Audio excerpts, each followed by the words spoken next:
Hey guys, welcome to David vs. Film. I am David, yo soy David, and tonight we are spilling the peach tea on your comments from the Hobbit trilogy.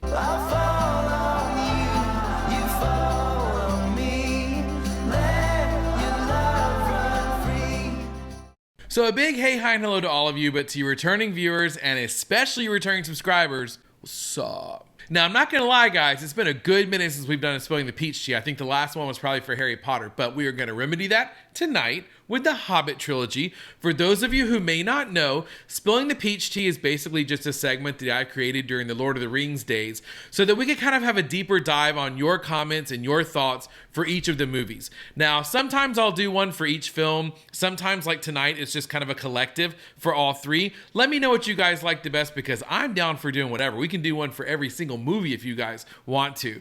The name comes from the peach tea that I drink with every video, and that goes back to the horror movie days when I needed them to definitely get through it. Now it's just kind of more for fun.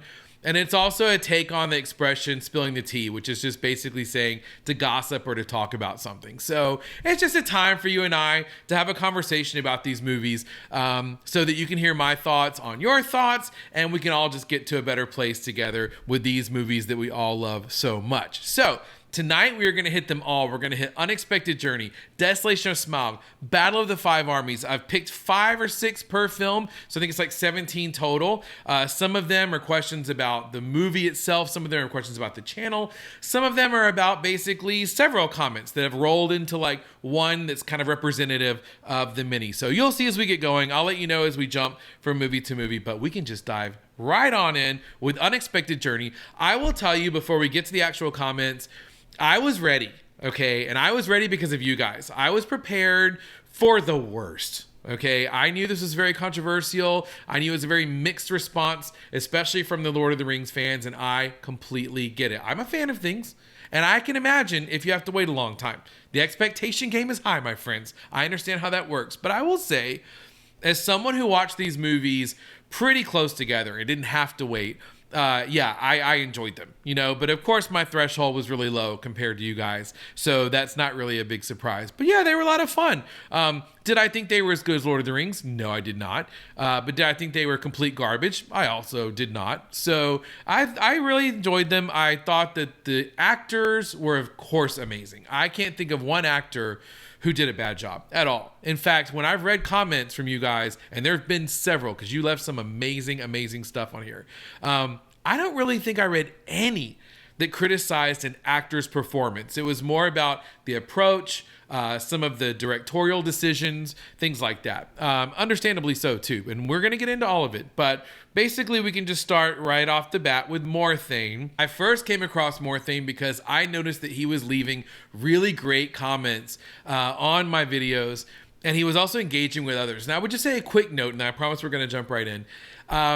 If you guys have any kind of trepidation, if you're nervous about leaving comments in the section, I totally get it. I used to be that way myself before I got more into YouTube. But I'm telling you, I've done my best to create a very safe space where we can just talk about movies we love because it's supposed to be fun, okay? So I don't advocate for any kind of bullying or any kind of like rough talk or anything like that in the comments. And I don't see much of that, to be honest with you. So please, leave comments if you want. Leave your ideas on things. Talk about your feelings with these movies because I love that. And that's how I learn from this. And I know, for example, Morthane is one of those where, he'll engage with others. So I encourage you guys to do the same. But in this case, he has left a comment of his own and he writes, bittersweet fact. Sir Ian Holm developed Parkinson's disease and it got quite nasty. He stopped acting altogether, but Peter Jackson and crew were hoping to have him reprise the role. And he agreed to as a favor to Peter. And I like to think he did it for the fans too. I agree.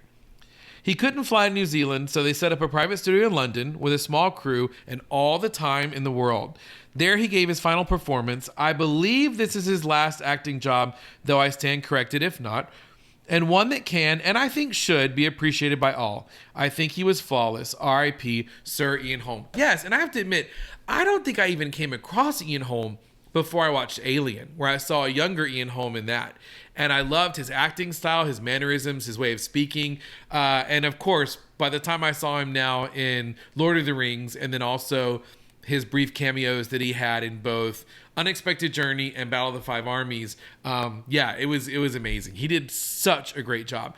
And I said at the end of the Battle of the Five Armies that for me, he is Bilbo. Okay, because I watched Lord of the Rings first, like I'm sure a lot of you did, and love Martin Freeman, love what he did with the role. But for me, it's Ian Holm. And I also wanted to mention Christopher Lee, Sir Christopher Lee.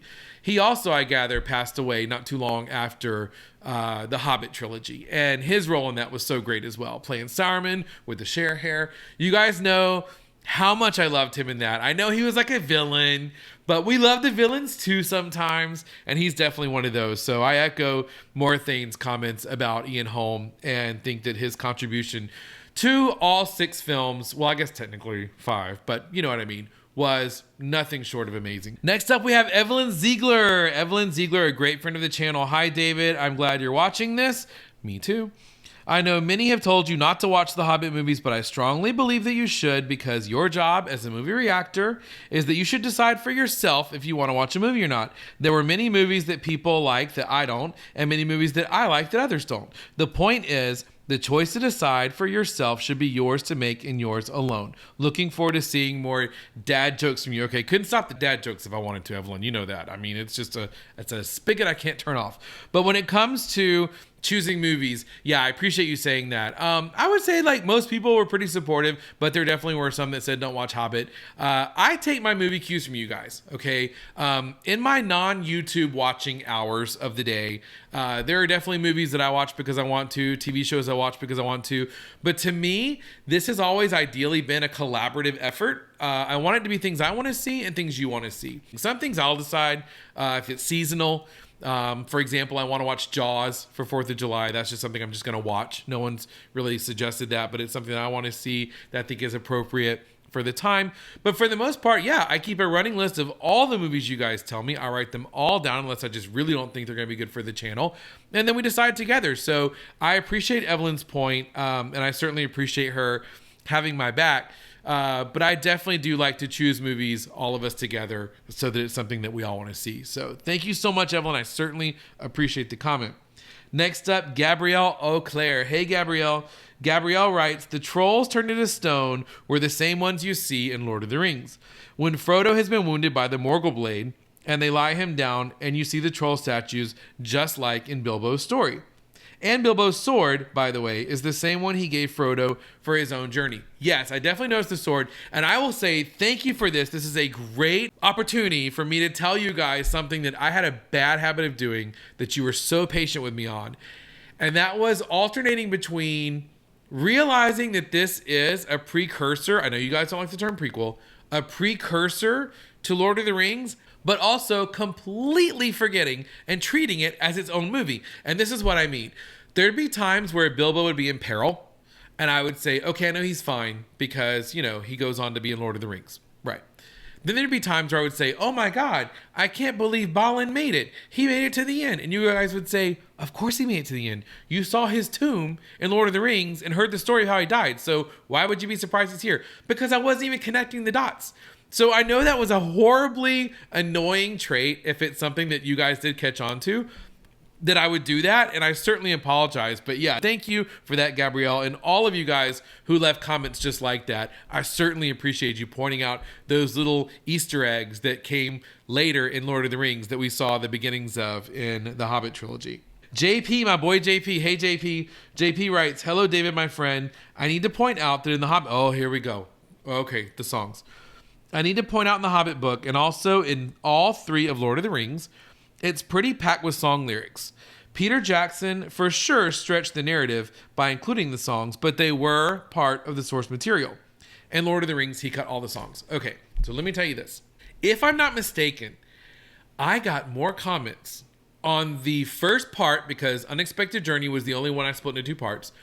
I got more comments on the first part of Unexpected Journey about those damn songs than anything else in any video I've ever done. To the point that when I did part 2, I did a sincere introduction, and it was sincere. It wasn't sarcastic. You guys know me. It's usually sarcastic. I was very sincerely apologizing for cutting the songs.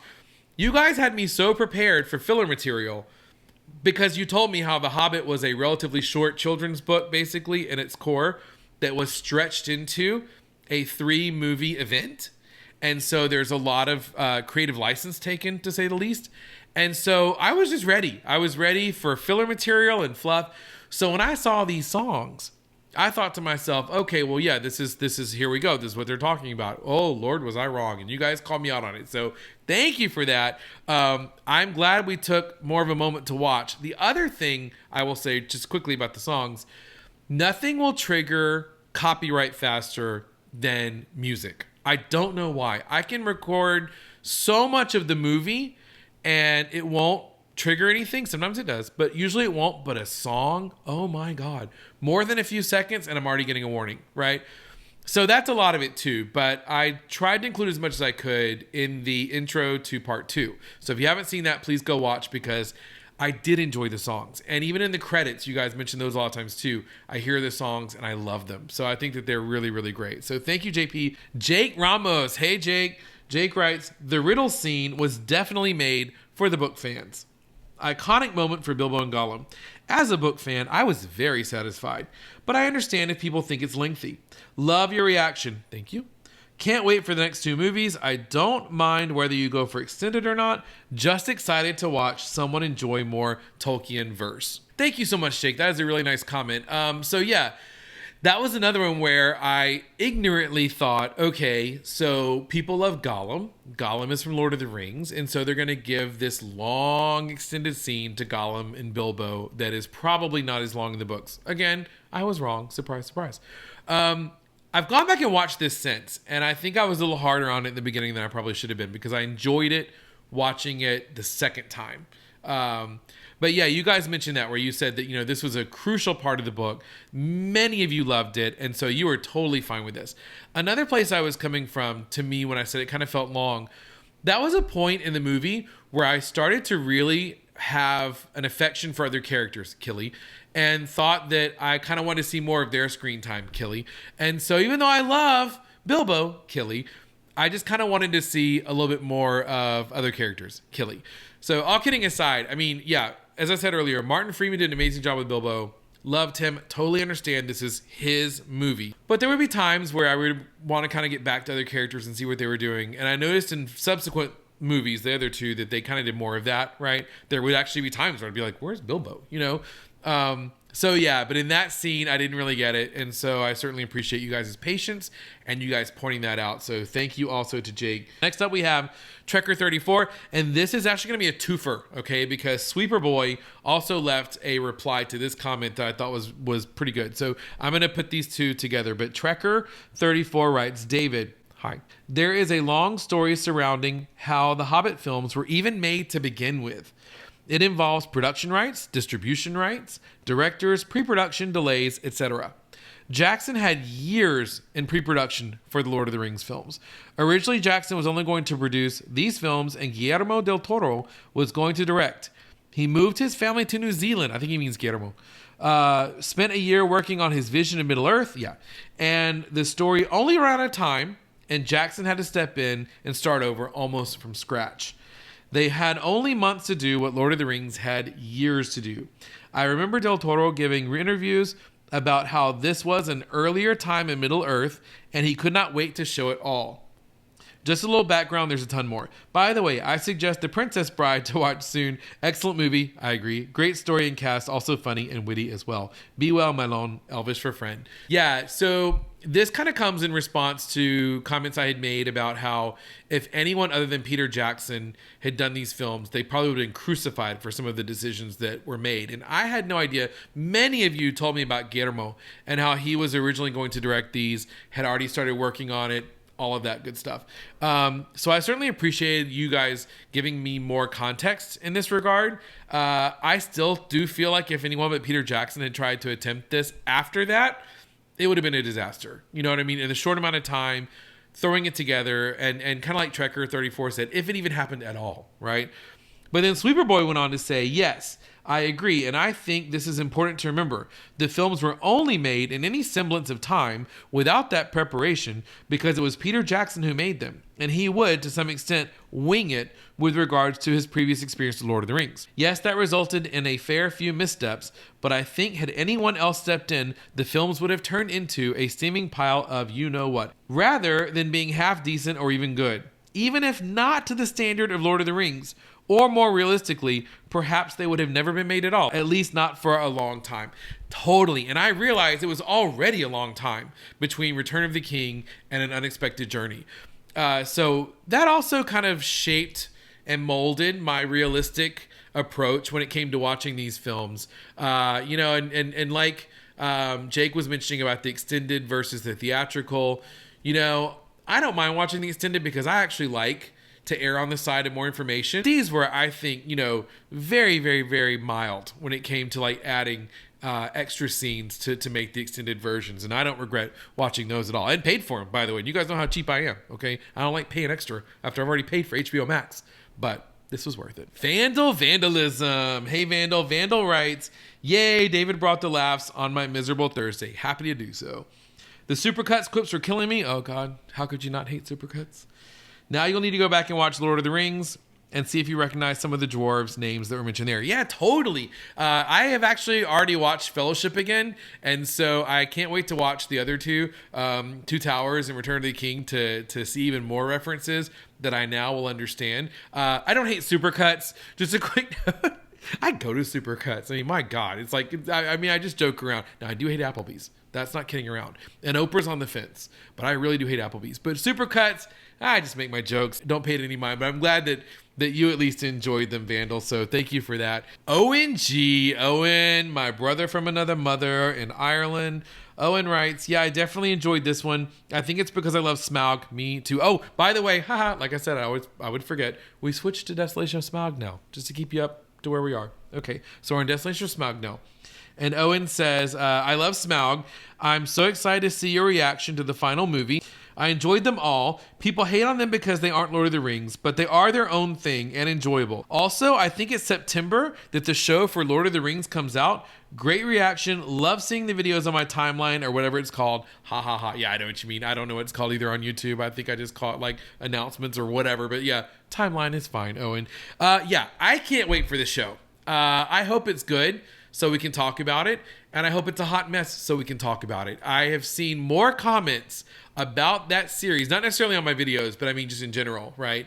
Of people not knowing what to expect with this freaking series. And it's been very, very mixed as far as the opinions that I've read. So I'm excited. I smell a fire there. So I'm looking forward to it, Owen. We'll have to see how it pans out.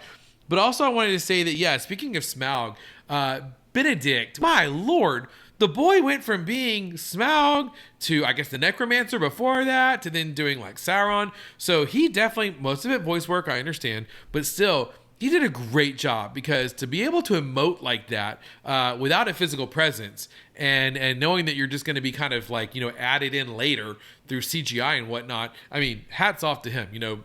I mean, it's common knowledge he's a great actor, but I'm just saying this just fits right in with his canon of work as being excellent. Pamela Thompson. Hey, Pamela, how are you? Pamela writes, I started listening to this while working, but felt like I was missing a lot. So I'll be watching it after work. But I love how you started adding in references from other movies. The Great Outdoors clip about made me spew my coffee. And yes, wise choice to switch to the extended versions. I agree. There's a whole other storyline with Thorin's dad, true, that you'll miss otherwise, plus some amazing action sequences in the next film. Yeah, many of you mentioned that about how I would have missed that about Thorin's dad. And I love those scenes, right? Little Danny DeVito running around like I mentioned in the video. But yeah, I am very glad, as I said earlier, that I watched the extended versions. Oh, and with The Great Outdoors, yes, that's another reason I pulled this comment from Pamela. I've mentioned to most of you that I try to only limit the movies I watch to ones I haven't seen, because there's so many, okay?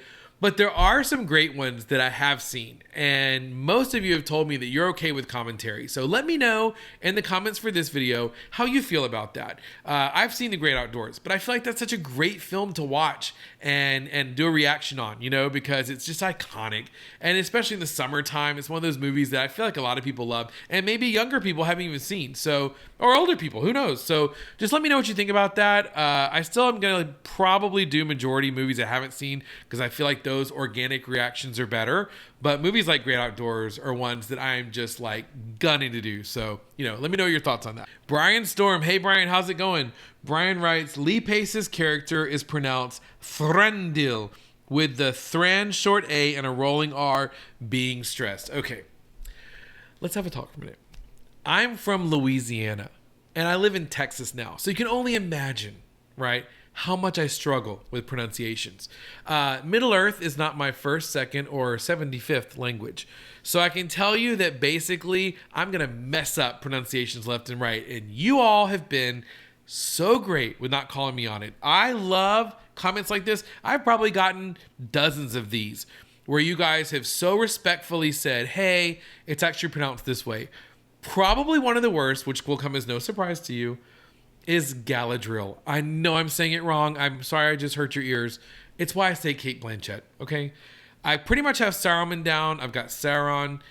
Many of you told me it's Gandalf, not Gandalf. It's not golf. Doesn't rhyme with golf. So I'm trying to learn as I go. But it's also harder if it's one of those characters that they don't say their names a lot, right? So Thorin Oakenshield got that shit down, right? But when it comes to others, I do the best I can. So thank you, Brian, so much for helping me, and to all of you who have helped me with pronunciations. Geronimo, what's up, Geronimo? Geronimo writes, hell yes, that barrel ride looks fun, especially after a drink or two. I love this comment. It's so simple and it's just perfect and it is just amazing. I agree. I would totally ride that barrel ride. And I've talked about Tolkien World, and when I win the lottery one day, that's going to be impossible because I never actually play, but somehow I figure I'm going to win.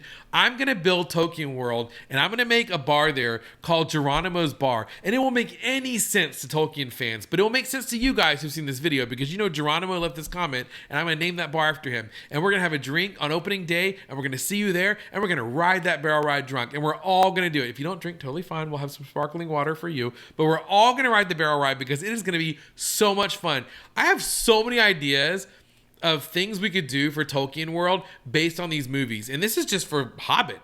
Lord of the Rings has its own batch that you can do. It'd be so much fun. I can't believe no one's done this yet. With all the fans in the world, I just can't believe it. But thank you, Geronimo. I completely agree with you. And with that, we are moving on now to Battle of the Five Armies. And we are starting with a comment from Talus Keaton. Hey, Talus, how are you? Talus also leaves great comments on so many of the movies that I watch. And Talus writes, the most important thing in this part of the movie for me is Bilbo's offer, who took the Arkenstone as his 14th part of the contract and gave it to avoid war. Very true. Between all these petty kings, Bilbo is the moral cornerstone of the story, including Jackson's movie. He deserves to get his own share of the treasure for all the things he did for the dwarves, but he gave his own share to avoid war.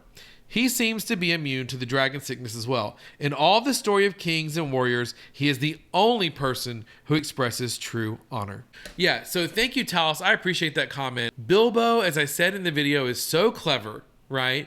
And for him to do it that way, to know that that is his best shot at trying to calm the waters on all these sides, but coming up with that justification because he understands that Thorin's going to be furious, right? But I thought that it was in true Bilbo fashion to come up with that justification for it. And I would say that, you know, that also speaks to me about Bilbo's character, because what I took away when I was watching it, and this is a really good insight that I didn't really put two and two together on, you know, to that extent, right? Like, I mean, I get what he was doing, but I didn't think about it that way, that, wow, he's really sacrificing what he considers his part to avoid war. What I took away from that moment was that Bilbo's true payment is the journey itself. You know what I mean? That's just how selfless he is, that even though he comes off as kind of cantankerous in the beginning, right? And he's definitely moody, and Lord knows I can't fault him for that because I'm the same way. I feel like for him, those small things like the acorn and just, again, his experience in and of itself on this journey is the reward, is why Bilbo stands out as such a unique character. But that action as well is just, yet again, testament to his integrity. The Sweetie Gamer. So the Sweetie Gamer writes, fun fact. Oh God, the pronunciations. I apologize in advance. The gems of Lasgalen were commissioned for Thranduil's wife, who sailed to Valinor soon after Legolas. Oh, I know Legolas. I don't know say that one. Was born, I think. Either way, it's contested who is in the wrong between Thror and Thranduil. Dwaro say that Thranduil only paid a pittance of what the craftsmanship was worth, and Thranduil said that the Dwaro asked for too much. In Lord of the Rings, The Fellowship of the Ring, you remember when they came across the last stand of the dwarves, how it was Balin's tomb that enraged Gimli. There was a skeleton clinging to a book. That was Ori, the tragic bowl haircut dwarf. See, Sweetie Gamer knows how to talk to me. She's like, that's the guy you were thinking of, is Ori. Dwalin, like it's Dwalin Jennings. Dwalin, oh, good God. I apologize, guys. Dwalin is the last of the company of Thorn Oakenshield that we know survived into his 300s. Oh, just like me. He fought alongside King Dane Ironfoot during the events of the Ring and defended against the kingdom of Angmar and saving the East, which was never mentioned in the movies. Dane died in that battle, and his son, Thorin Stonehelm, took the throne. Thorin Stonehelm's son is Durin the Deathless, reborn into his 7th and last life. Orlando Bloom is 1 year older than Lee Pace. They laugh about it in the behind the scenes, which you should also watch. So thank you so much for that comment. This is representative of so many of the comments you guys gave me from the books that added so much texture and so much color to these movies that I never would have gotten if it weren't for you guys. So thank you for that. Also, I want to mention that Sweetie Gamer brings up the behind the scenes. A lot of you have asked about that as well. For those of you who might not know, at patreon.com/DavidVersusFilm, part of that Patreon is that we have Discord. And Discord, if you're not familiar with that, it's just a platform where people can talk, share ideas about the movies, what we think about things, photos, memes, stuff that you can't really do in the YouTube comment section. You can stream live on Discord. And what we've talked about doing, at least at this point, is to maybe do like a streaming where we all watch this together on like a Saturday or a Sunday, something like that, where I watch this live, make comments. You guys, can comment as well. We can have a conversation about it. That interests me. So if that's something that might interest you as well, please let me know in the comments. And if you want to know more, we can talk about it further. Sarah Ann. Hey, Sarah Ann. Sarah Ann writes, I think the Killy/Tariel romance, which was just sort of forced on them all, love triangle included by the studio, is very sweet and believable. I agree. Actually, I was a fan of it. I know a lot of people do not care for it, but I was a fan. I also think a big part of that is that Aidan Turner, Killy, who not familiar, can really sell romance in his roles. Understatement of the decade, Sarah Ann. Like for real, if you watch him in anything else, it's just straight up hard eyes. I'd also like to mention that Smaug is actually a very small dragon within the history of Middle-earth. There's a comparison chart of all the Middle-earth dragons somewhere, but I can't find it, and it's insane. First of all, with the love triangle, several of you told me, in fact, more than several, that you did not care for the love triangle, and I get that. Because of the characters involved, or I guess I should say more specifically, because of the actors involved, I didn't mind it because I like all of them. I also, as I said at the beginning of the video, had lower expectations. So I was just kind of taking things as they came, and it was okay with me. But yeah, I was fine with it too, Sarah, and I didn't mind that at all. I love all of them. I love Evangeline Lilly. I love Aidan Turner, who I totally agree with you on. Orlando Bloom. All of them are great. So I thought it was all well done. It didn't bother me. It didn't bother me at all. And as far as the dragons, that sounds super cool. If any of you guys have the link to that or you have it available, please include that because I'd love to see that. Adam Wade. What's up, Adam? Adam writes, made my day, mate. A pleasure as always. Okay, so before you think that I'm just pulling comments that are self-serving, which I would never do, I actually pulled this one because I feel like sometimes, as I kind of mentioned earlier, people are afraid to leave comments because they might see where someone's left a very, involved, very thoughtful comment on the content or something like that. But I love these. When I make these videos, I don't know what you guys are responding to. I don't know if it's just a horrible, idiotic mess or if you guys think I'm a comedic genius. Let's hope it's that one. I don't ever know. So when I get these nice comments like this, that makes my day. So thank you, Adam. Thank you to all of you who leave nice comments like that. Those are as meaningful to me as the most, like long paragraphs long comments about anything else. So thank you for that. I really appreciate it. And last but not least, Antoinette Lopez. Antoinette writes, "It's kind of nuts that you're going through all the major fantasy/sci-fi series in a short amount of time. You're going to go through major withdrawal." Probably so. "But I guess there's always one Zoom to rule them all." Okay, so first of all, yeah, I am going through several movies, but I got lots to go through. In the movies I've seen, as far as the genres go, sci-fi and horror are the most underrepresented in my history. So I have a lot to get through. So I'm not really worried about that. I got Star Trek, I got 2001: A Space Odyssey, lots of stuff that I can watch. But because of your comment about one Zoom to rule them all and the specific nature of it, I Googled that and then saw what it was. And I'm sure all of you already know this, but for those of you who don't, Josh Gad, the actor, did a Zoom call with lots of the stars from Lord of the Rings, as well as Peter Jackson. And it's called One Zoom to Rule Them All. And it's an hour-long conversation with all of them. And I am so excited to watch something like that. So kind of like we were talking about earlier on the Discord, watching it streaming live with the behind-the-scenes stuff, I'd love to watch something like that. So let me know if that's something you guys think would be of interest to you as well. And we could maybe do something like that. But that's kind of a segue into what I wanted to say in general, which is all these movies you guys have recommended have been spot on. I appreciate all of that. I appreciate you guys. I've had so much fun getting into the world of Tolkien. Okay, Lord of the Rings was amazing, but I really enjoyed Hobbit as well. This was a lot of fun watching these 3 movies, and watching it with you is just an unsurpassed privilege. So thank you so much for your time. I hope you've enjoyed this video as well. Let me know, like I said in the beginning, if you want to see more Spilling the Peach Tea, if you like these kind of things, because I'm down to do them if you want. I hope that you guys have an amazing rest of the day. Subscribe if you haven't. It really helps the channel. Like the video. That helps as well. And I will see you guys in the next one.